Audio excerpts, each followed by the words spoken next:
Hello everybody, I'm Tom and you are watching me play Warframe. Today, I'm going to do my build guide video for the Basmu, which is the new Sentient gun.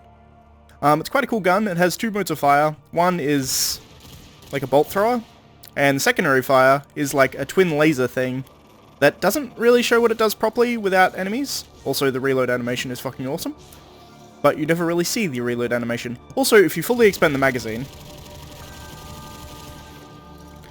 this effect here that's happening, that's an energy, a health drain I should say, on nearby enemies that will suck their health out and give it to you.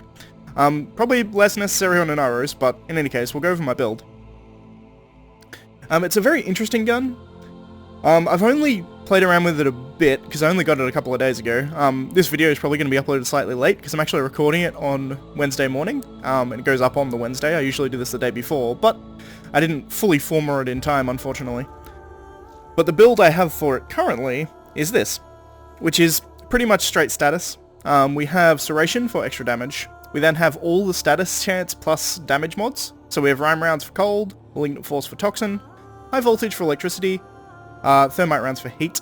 Also, you can swap these around if you want different damage types. This one currently is on Radiation and Viral, which I tend to prefer as my damage combo, but I mean, sometimes you'll want to go like this for... That's not the one I wanted.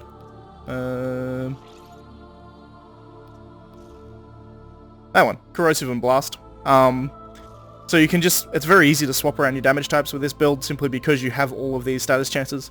But you put that up to a 98.6% status chance, which is pretty damn high for something that hits this often. We then have Infected Clip for even more damage, Prime Cryo rounds because, again, lots more damage. And I have Tainted Mag.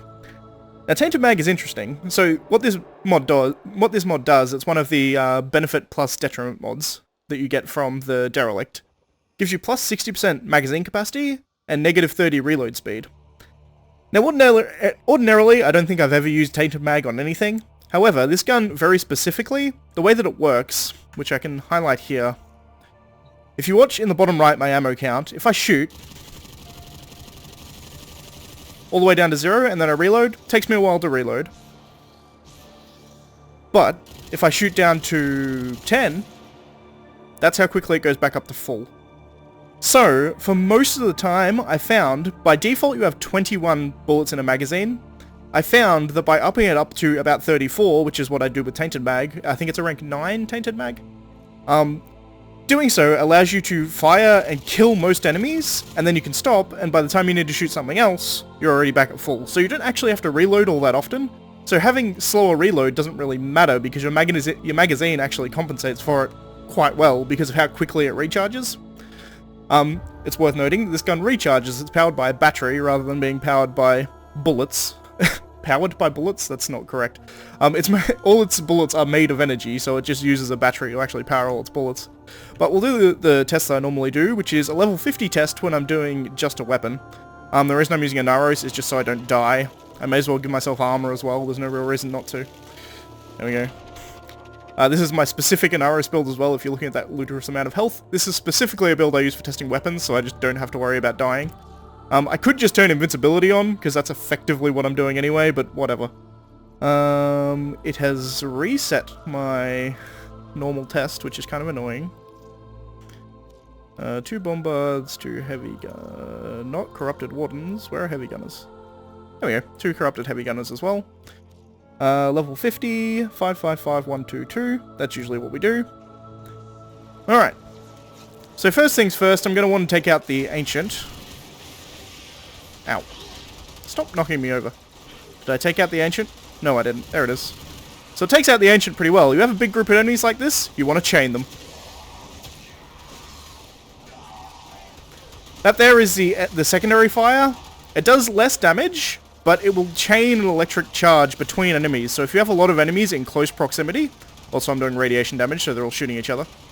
If you've got enemies in close proximity, the secondary fire does way more damage than the primary fire. But if you want to just kill an enemy quickly, primary fire will take them out no problem. Again, radiation damage, so these heavy units are going out very, very quickly. Because that is their weakness. But as you can see here, aside from the fact that I'm just running into enemies, very, very good. Particularly for, like, kind of mid-tier play. Oh, hello. It'll take me a while to get through this guy because he's got shields. There we go. Shields being buffed now, they're actually kind of hard to get through with Radiation Viral. You're better off using Magnetic, which is weird because classically you never had to use magnetic damage. But you can see that's a level 50 test. Relatively easy. I haven't tried it on the 80 test, but I may as well, because that was simple enough. So if we have a look here, once again, I want to get rid of the healer, wherever the healer is. There he is. I think I rad procced him, but kill him anyway.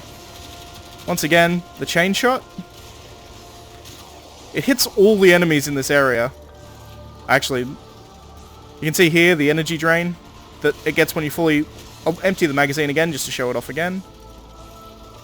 It kind of staggers the enemies and steals their health, which is kind of cool.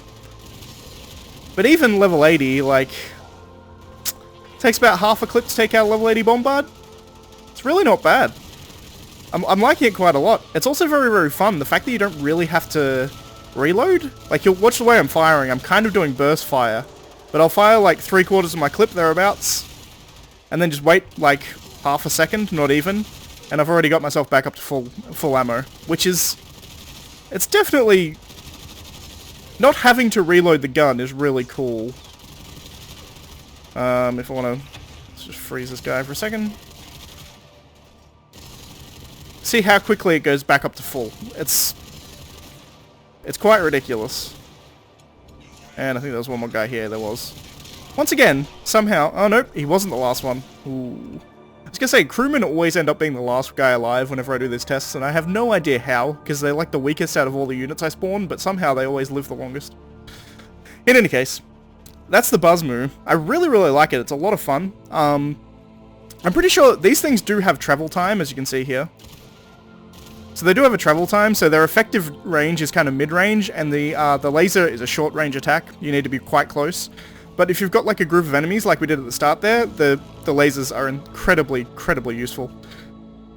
But all in all, really, really cool weapon. I think the first sentient weapon we've got. Also, again, I'm pretty sure I showed this off, but I want to show it off again. The reload for this looks fucking awesome. Look at that. That drains it faster. Look at that reload. That's such a cool reload mechanism. But the way I use it, I pretty much never reload, so it doesn't really work that well. But it is, like, a really, really fun gun. I like it a lot. In any case, that's going to be it. So if you like this video, please leave a like. If you're not subscribed, please consider subscribing. And as always, thanks for watching, and I shall see you next time. And if you have any builds that you think are better for the Basmu, please leave them in the description, because I'm always interested to see things that are better than what I make.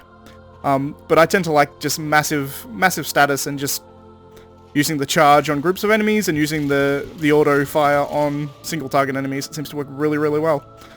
In any case, that's it guys. I'll see you next time. Bye.